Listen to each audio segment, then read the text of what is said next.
Bonjour à tous et bienvenue sur le blog des nouvelles technologies. Donc aujourd'hui, je vais vous présenter le Nexus 5 à l'EWeb, donc l'EWeb 13, ou sur le stand de Google. Donc plusieurs appareils sont en test et notamment le fameux Nexus 5 que vous devriez voir lors d'un test plus approfondi très bientôt sur le blog. Donc pour ce Nexus 5, donc sorti très récemment par Google, donc qui vient remplacer le Nexus 4, donc un smartphone déjà assez phare du côté de chez Google. Côté constructeur, Google fait encore appel à LG pour ce smartphone, donc comme le Nexus 4. Et il va bien sûr arriver avec la toute dernière version d'Android, Android 4.4 Jelly Bean, donc surnommé KitKat. Et donc ici, donc vous voyez le Nexus 5. Donc vu de face ici, on va retrouver aucun bouton. Tout va être tactile. Sur la façade avant ici, on va retrouver donc ici un capteur photo. Donc c'est un capteur de 3 mégapixels, il me semble. J'ai pas la spécification sous les yeux, mais il me semble que c'est 3 mégapixels. À l'arrière ici, on va retrouver un capteur photo, donc vous voyez déjà un peu plus gros, un peu plus imposant que ce qu'on avait sur le Nexus 4. Donc c'est un capteur de 8 mégapixels, donc qui offre une définition vidéo de 1920 par 1080. On a en dessous ici le flash LED. Voilà.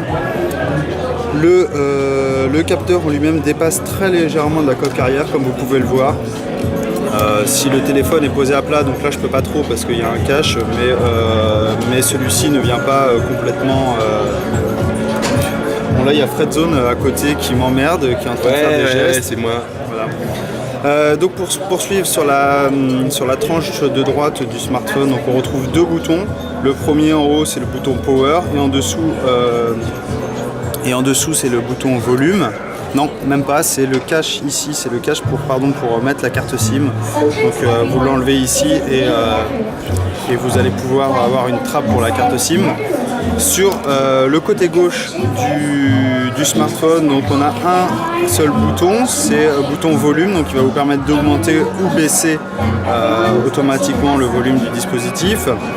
Sur la tranche du dessus ici, on va retrouver le port pour micro-casque, donc prise jack 3.5, prise de standard. Sur le dessous, on va retrouver ici une grille avec les haut-parleurs et ensuite un port micro USB qui va vous permettre de recharger ou de connecter le smartphone à votre ordinateur.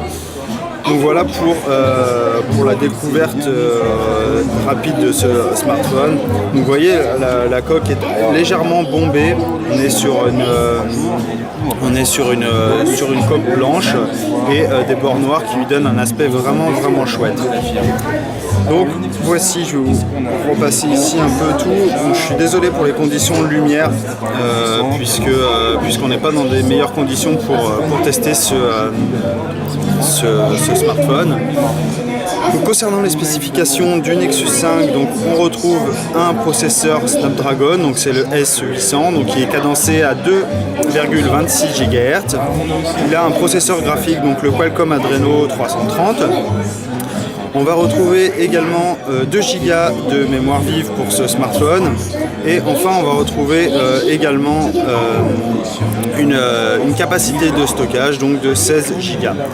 Concernant l'écran lui-même, on est sur une diagonale de 4,95 pouces qui offre une résolution de 1920 par 1080 pixels et on a une résolution de l'écran de 445 ppp. Donc c'est vraiment très net comme vous pouvez le voir ici, c'est vraiment très chouette.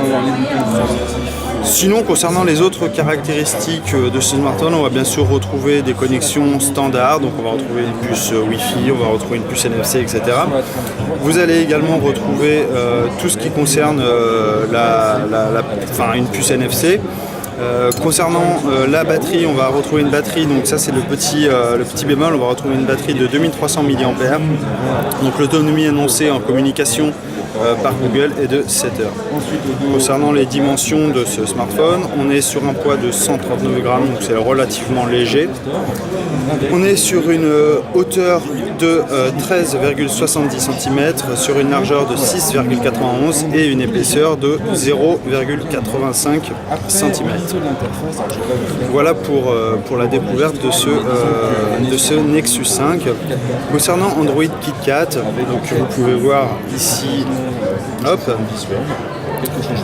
voilà, on est bien sur la version 4.4 de chez Android. Donc il y a actuellement la version 4.4.2 qui sort, mais ici on est vraiment sur cette version 4.4.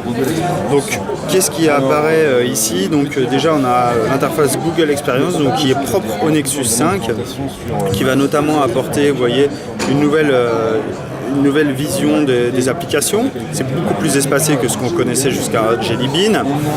On va également retrouver, hop, ici, bon, il n'y a pas Google Now, mais en fait, si on slide sur la gauche, logiquement, on devrait avoir la fiche de Google Now. Là, elle n'est pas installée. Donc, bon, on va faire comme si elle y était.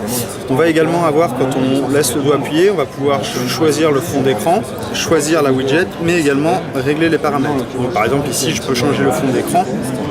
Très simplement, je peux mettre ici et définir comme fond d'écran et je vais retrouver directement ce fond d'écran. Si je vais sur... qu'est-ce que je peux dire d'autre?